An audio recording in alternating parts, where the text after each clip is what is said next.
Hello दोस्तों, स्वागत है आप सभी का हमारे यूट्यूब चैनल में। नोट सेट 2022 के फर्स्ट राउंड का अनाउंसमेंट हो चुका है। जो भी प्रोविजनली सिलेक्टेड कैंडिडेट है उनके अपनी चॉइस के अकॉर्डिंग एम्स और सेंट्रल लेवल के हॉस्पिटल अलॉट हो चुके हैं।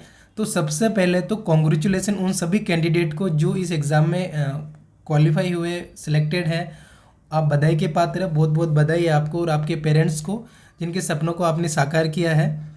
और best wishes and good luck उन सभी कैंडिडेट के लिए जो एग्ज़ाम किसी कारणवश क्वालिफाई नहीं कर पाए। देखो, कारण कुछ भी हो सकता है, लेकिन फैक्ट ये है कि आप एग्ज़ाम क्वालिफाई नहीं कर पाए। और ये भी अभी सोचना है कि आप एग्ज़ाम क्वालिफाई नहीं कर पाए तो क्यों नहीं कर पाए, वापस प्रिपरेशन रीस्टार्ट करना है।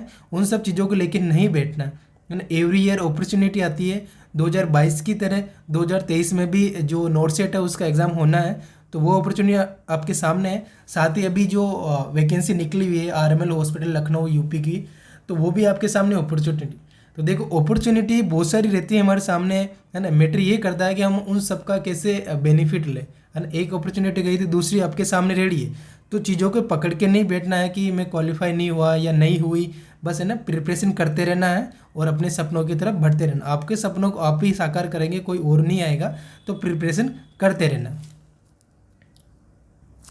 अब बात करते हैं इस नोटिस के रिगार्डिंग। जो भी नोटिफिकेशन आपके सामने दिख रहा है, इसकी पीडीएफ आप एम्स की ऑफिशियल वेबसाइट से भी डाउनलोड कर सकते हैं। हम हमारे वीडियो की डिस्क्रिप्शन में भी इसकी लिंक दे देंगे, वहाँ से आप डायरेक्ट डाउनलोड कर सकते हैं। तो जो भी सिलेक्टेड कैंडिडेट है उनको स्पेशली जो भी यहाँ पे नोटिस दे रखे अभी हम देखेंगे कौन कौन सी बातें वो ध्यान में रखना है। तो वो चीज़ें देखना है। देखो, यहाँ पे एक वर्ड लिखा हुआ है प्रोविजनली सिलेक्टेड। आप फाइनली सेलेक्ट नहीं हुई। अगर आपने कोई भी मिस्टेक की है ना डॉक्यूमेंट अपलोड करते टाइम, डॉक्यूमेंट वेरिफिकेशन के टाइम, तो मे बी आपकी जो सिलेक्शन क्राइटेरिया है वो कैंसिल हो जाए या आप डिसक्वालीफाई हो जाए, है ना। तो इन सबको रीड आउट केयरफुली करना है। केयरफुली आपको स्टेप बाय स्टेप आगे बढ़ते रहना, चीज़ों को समझना है, उसके बाद आगे बढ़ना। तो देखते हैं इसमें क्या क्या देर का, कौन कौन सी चीज़ें हमें समझनी चाहिए, कौन कौन से डॉक्यूमेंट चाहिए होंगे, कौन कौन सी चीज़ों के बारे में इसमें मेंशन करके डिटेल से हम डिस्कस करेंगे। तो बने रहे आपके अपने यूट्यूब चैनल पे। स्टार्ट करते हैं हमारा आज का वीडियो। तो ये जो भी लिस्ट है आपके सामने कल इवनिंग में आई थी 5 PM 14 को। तो ये आपके सामने है। जो भी यहाँ पे जितने भी एम्स है और सेंट्रल लेवल के हॉस्पिटल है वो यहाँ पे मेंशन कर रखे हैं ना। आप ये अच्छे से रीड आउट कर लें। वीडियो में पूरा डिटेल से रीड आउट हम नहीं कर सकते, तो आप अपने अकॉर्डिंग रीड आउट कर लें। और वही है कि जो भी न्यू एम्स है और जो भी कैंडिडेट है, तो जिस एम्स के अंदर वैकेंसी कम थी, जो पोस्ट उन्होंने कम निकाली और उसकी डिमांड ज़्यादा थी, तो वो मेरिट में रहा, है ना, जैसे हर साल होता है। तो वो तो यहाँ पे रहा है। बहुत सारे कैंडिडेट को जो सिलेक्टेड है वो नहीं मिला, तो उसके लिए भी यहाँ पे ऑप्शन है, वो भी हम डिस्कस करेंगे। और बहुत सारे कैंडिडेट है जिन्होंने जो एम्स या जो सेंट्रल लेवल का हॉस्पिटल सेलेक्ट किया वही उनको अलॉट हो गया, तो वो बहुत अच्छी बात है। तो कौन कितनी क्या मेरिट रही, क्या कट ऑफ है, वो भी यहाँ पे डिटेल से दे रखी है, तो वो हम देख लेते हैं। तो जैसे कि यहाँ पे पूरे रोल नंबर के साथ, कैटेगरी के साथ, साथ ही अपने जेंडर है ना 80-20 है तो जेंडर स्पेशली आप मेंशन कर रखा है। और रैंक के अकॉर्डिंग एमसी यहाँ पे अलॉट कर रखे। तो जो भी all India overall rank first rank वाले जो मेल कैंडिडेट है उनको एम्स नागपुर अलॉट हुआ है। हो सकता है ये उनकी चॉइस है, क्योंकि ऑल इंडिया रैंक वाले तो अपनी चॉइस के अकॉर्डिंग कुछ भी ले सकता है, वन वाला तो उन्होंने एम्स नागपुर लिया है। बाकी फीमेल कैंडिडेट है जो कि ऑल इंडिया रैंक 2 है, वो एम्स न्यू दिल्ली, जैसे कि हमेशा की तरह एम्स न्यू दिल्ली प्रायोरिटी में रहता है, जिसकी कट ऑफ काफ़ी ज़्यादा हाई जाती है, तो सेकंड पे है। तो इसी प्रकार बहुत सारे यहाँ पे जितने भी कैंडिडेट है आप अपने रोल नंबर यहाँ पे डाल के सर्च कर सकते हैं कि आपको कौन सा मिला है, ठीक है। तो अब हम नेक्स्ट बढ़ते हैं आगे की तरफ। तो यहाँ पर पर्टिकुलर एम्स और सेंट्रल लेवल के जो भी हॉस्पिटल है उनकी कट ऑफ रैंक मेंशन कर रखी है। तो वन बाय वन यहाँ पे आप डिटेल्स दे सकते हैं। जैसे कि अभी आपके सामने एम्स नागपुर की है, तो उसमें जनरल कैटेगरी की जो अनरिजर्व कैटेगरी उनकी क्या रैंक रही, मेल की क्या रही, फीमेल की क्या रही, वो यहाँ पे दे रखी है।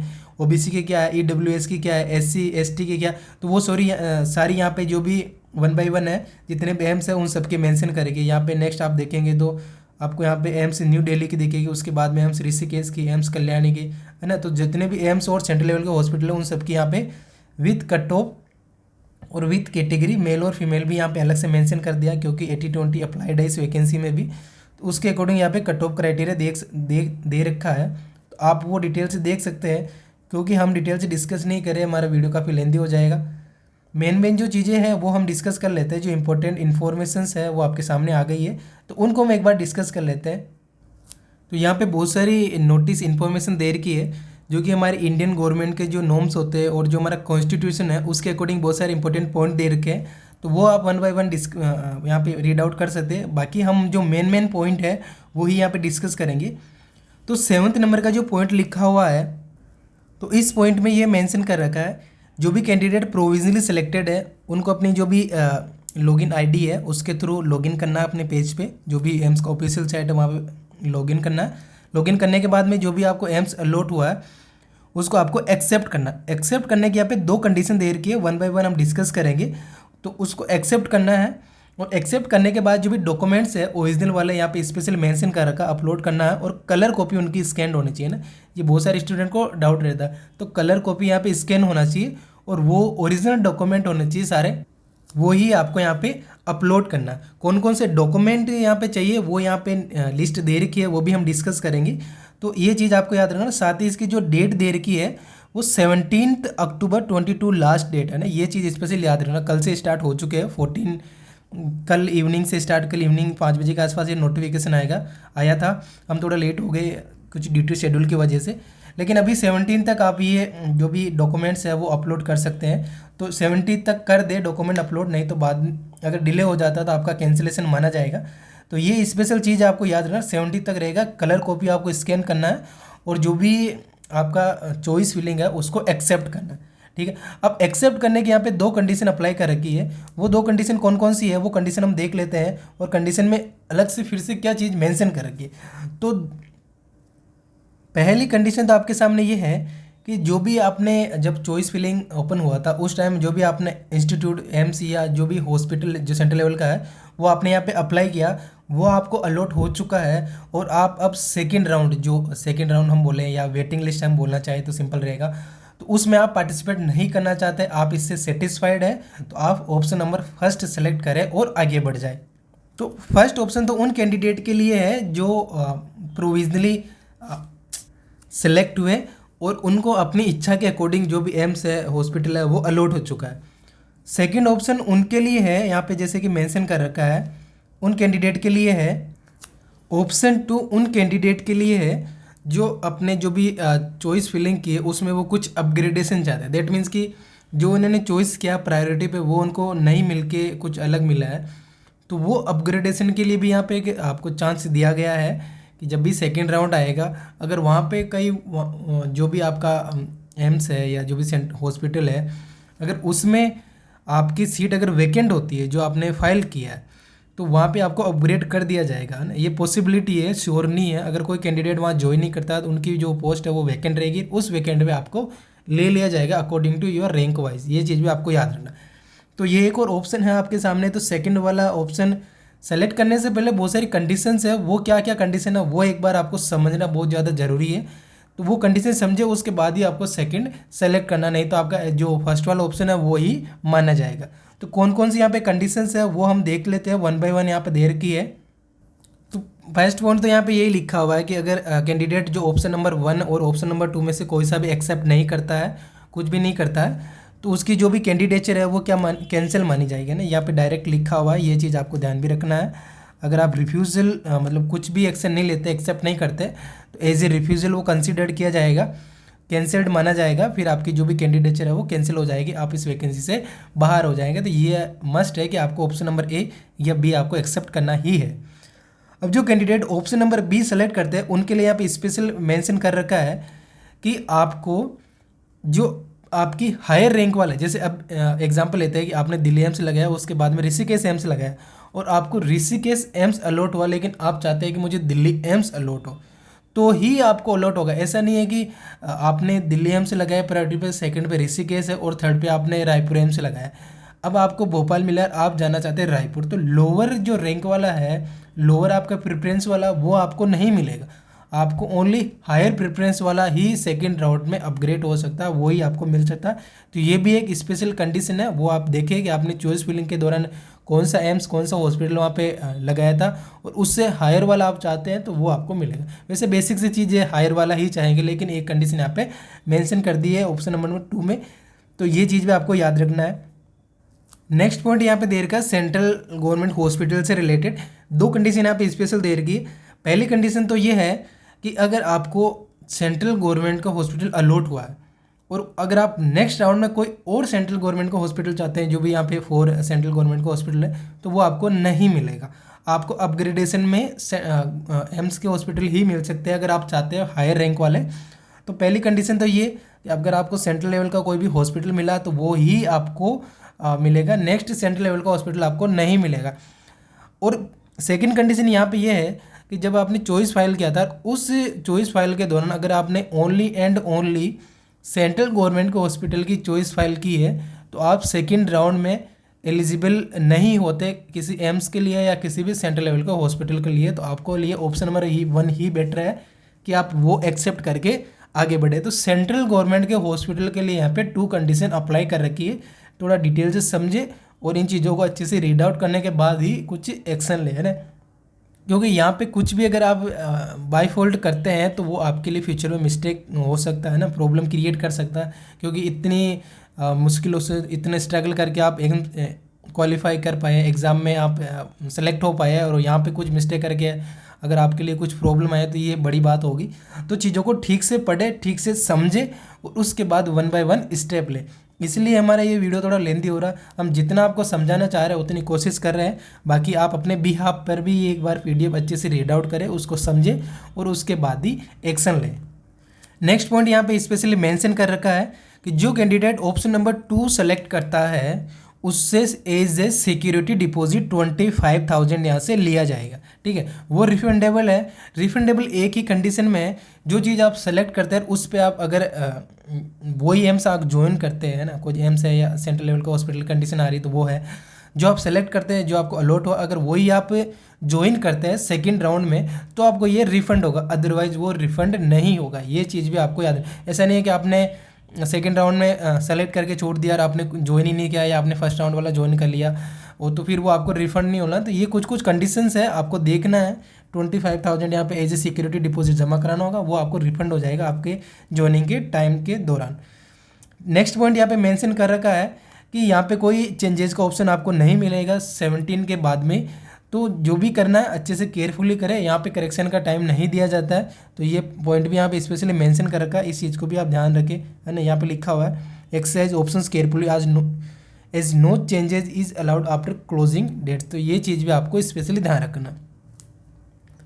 नेक्स्ट पॉइंट यहाँ पे मेंशन कर रखा है, जैसे कि मैंने आपको ऑलरेडी बता दिया है कि अगर कैंडिडेट इनमें से कोई भी ऑप्शन एक्सेप्ट नहीं करता है ना, तो उसकी जो कैंडिडेचर है वो कैंसिल मानी जाएगी और वो सेकंड राउंड के लिए भी क्वालिफाई नहीं होगा ना। सेकंड राउंड क्वालिफाई होने के लिए अभी आपको यहाँ पे सेलेक्ट करना ऑप्शन नंबर ए और ऑप्शन नंबर बी, है ना। बेटे बेटे सेकंड राउंड के लिए आप क्वालिफाई नहीं हो पाएंगे। तो ये चीज़ भी आपको याद रखना है, जो प्रोविजनली सेलेक्टेड कैंडिडेट है उनके लिए स्पेशली आपको ये याद रखना। तो ये यहाँ पे स्पेशली रेड पॉइंट में मेंशन कर रखा है। डेट भी यहाँ पे मेंशन कर रखी है कि आपको कितने टाइम ड्यूरेशन में जो भी आपके डॉक्यूमेंट्स वगैरह उस एक्सेप्ट करके आपको अपलोड करना है। तो वो यहाँ पे 14/10 to 17/10 के इन बिटवीन ही आपको करना है। अब डॉक्यूमेंट कौन कौन से चाहिए तो वो डॉक्यूमेंट्स भी यहाँ पे पूरी डिटेल से लिस्ट दे रखी है, 1 बाय 1 देख लेते हैं। फर्स्ट डॉक्यूमेंट है proof of date of birth और 10th क्लास की जो मार्कशीट होती है वो, क्योंकि 10th की क्लास की मार्कशीट में ही आपकी डेट ऑफ बर्थ होती है, तो ये आपको कलर को भी स्कैन करना है। सेकेंड यहाँ पे proof of essential education qualification original provisional degree diploma या जो भी आपका सर्टिफिकेट है वो आपको यहाँ पे अपलोड करना है, जो आपकी कॉलेज से यूनिवर्सिटी से आपको अलॉट हुआ है। सेकेंड है आपके registration certificate as grade A, है ना, जो भी आपका grade A as a midwifery as a registered nurse है वो आपको यहाँ पे INC और जो भी आपकी स्टेट काउंसिल है उससे मिला होगा, तो वो आपको यहाँ पे स्कैन करना है। तो फोर्थ थिंग है एक्सपीरियंस्ड सर्टिफिकेट चाहिए, अगर आप JNM है डिप्लोमा है। और इसमें एक और कंडीशन यहाँ पे लिखी हुई कि स्पेशली जो बेड है उनके नंबर यहाँ पे मेंशन होने चाहिए ना, नंबर ऑफ बेड क्लियरली वहाँ पे मेंशन होने चाहिए। तो ये चीज़ आप ध्यान रखें। नेक्स्ट यहाँ पे लिखा NOC, अगर आप ऑलरेडी कहीं सर्विस कर रहे हैं सेंट्रल लेवल पे या आपने जो भी स्टेट लेवल पे PSB PSU पे, तो उसका आपको NOC सर्टिफिकेट चाहिए होगा, जो कि एम्स को जिस भी जगह आप सर्विस कर रहे हैं वो खुद अलॉट करता है। सेकेंड है वैलिड कैटेगरी, नेक्स्ट है valid category certificate for SC ST OBC और EWS कैंडिडेट अकॉर्डिंग टू अपने कॉन्स्टिट्यूशन, जो भी अपना कैटेगरी सर्टिफिकेट होता है वो आपको यहाँ पे अपलोड करना है। नेक्स्ट है PWBD सर्टिफिकेट आपको देना है, बिल्कुल, है ना। तो ये चीज़ें तो हर एग्जाम में होती है, कॉमन चीज़ें, बट फिर भी एक बार देखना आपको। नेक्स्ट यहाँ पे registration slip of online registration having candidate signature. जब आपने रजिस्ट्रेशन किया तो वो स्लिप आपने प्रिंट आउट निकाला होगा, अगर नहीं निकाला तो आप अभी भी प्रिंट आउट निकाल सकते हैं, इसमें कोई बड़ी बात नहीं है। कहीं मिसप्लेस हो गया, कहीं खो गया तो आप अभी निकाल लें और उसको भी रेडी रखें, उसको भी स्कैन करना है। नेक्स्ट है admit card having candidate signature. Admit card भी आप वापस री डाउनलोड कर सकते हैं, उस पर सिग्नेचर करके उसको अपलोड कर सकते हैं। कलर कॉपी आपको याद रखना। नेक्स्ट लिखा copy of original ID card for proof of identify issue from any government authority. तो यहाँ पे कॉपी ऑफ ओरिजिनल कार्ड में आप अपना आधार कार्ड लगा सकते हैं, सबसे बढ़िया वो है। उसके अलावा जो अपना वोटर ID कार्ड होता है वो आप यहाँ पे लगा सकते हैं। आपका जो भी ड्राइविंग लाइसेंस होता है वो भी यहाँ पे ऑप्शंस रहता है, तो वो भी आप लगा सकते हैं, बहुत सारे ऑप्शन है। नेक्स्ट है लेटेस्ट फोटोग्राफ, जो भी आपका रिसेंट वाला है वो देना है यहाँ पे, कलर साइज वाला। स्कैंड सिग्नेचर है ना, जो भी आपके सिग्नेचर है वो स्कैन करके देना है। आपका जो लेफ्ट थंब का इंप्रेशन है वो स्कैन करके यहाँ पे अपलोड करना है। नेक्स्ट लिखा हुआ स्टैंडर्ड डिक्लेरेशन फॉर्म। तो स्टैंडर्ड डिक्लेरेशन फॉर्म भी आपको यहाँ पे देना है। ये क्या होता है तो इसका एक अलग से छोटा सा वीडियो हमने बना रखा है, वो आप देख ले, और उसकी डिस्क्रिप्शन में आपको ये स्टैंडर्ड डिक्लेरेशन फॉर्म की जो लिंक है वो मिल जाएगी। आप डायरेक्टली उस लिंक पे क्लिक करके वो वीडियो डाउनलोड, जो भी फॉर्म है वो डाउनलोड कर सकते हैं। Copy of address proof issue by the any government authority like electrical bill, ration card, voter ID card. तो यहाँ पे ये जैसे कि अगर कॉपी ऑफ ओरिजिनल ID में अगर आप आधार कार्ड लगाते हैं तो यहाँ पे आप वोटर ID कार्ड लगा सकते हैं, नहीं तो आप अपने परिवार का राशन कार्ड लगा सकते हैं। इलेक्ट्रिसिटी बिल आप यहाँ पे अपलोड कर सकते हैं, बहुत सारे ऑप्शन है, बट केयरफुली करें जो भी आप करें, और कलर कॉपी स्कैन करें, बार बार इन चीज़ों पर फोकस कर रहे हैं। बाकी यहाँ पे कैटेगरी के अकॉर्डिंग जैसे OBC, EWS, SC ST, PWBD में जो कास्ट सर्टिफिकेट होता है उसकी क्या क्या कंडीशंस होती है अकॉर्डिंग टू आवर कॉन्स्टिट्यूशन, तो वो चीज़ आपको देखना है। जैसे कि एवरी टाइम एग्जाम में होती है, तो वो आपको यहाँ से रीड आउट करके अपने डॉक्यूमेंट प्रिपेयर करना है। तो ये कंडीशंस आपके सामने है। डॉक्यूमेंट अपलोड करते वक्त तो पूरा ध्यान रखें कि आप आसानी से, भले केयरफुल होके 1 घंटे की जगह 2 घंटे थोड़ा टाइम लेके अच्छे से प्रॉपर डॉक्यूमेंट प्रिपेयर करके प्रॉपर उनको स्कैन करके ही अपलोड करें। जल्दीबाजी में मिस्टेक नहीं करें। इतना सब करने के बाद अगर आप डॉक्यूमेंट वेरिफिकेशन के टाइम कुछ भी मिस्टेक करते हैं, कुछ बाई फॉल्ट होता है आपसे, तो उसके ओनली एंड ओनली आप रिस्पॉन्सिबल होते हैं। उसके लिए कोई भी गवर्नमेंट, कोई भी एम्स, कोई भी हॉस्पिटल रिस्पॉन्सिबल नहीं होता। और उस केसेस में जो भी आपकी कैंडिडेचर है वो कैंसिल्ड मानी जाती है, रिफ्यूज़ मानी जाती है। तो वो चीज़ आपको ध्यान रखना है कि डॉक्यूमेंट वेरिफिकेशन बड़ा केयरफुली करना। बाकी good luck and all the best सभी future nursing officer and nursing officer को।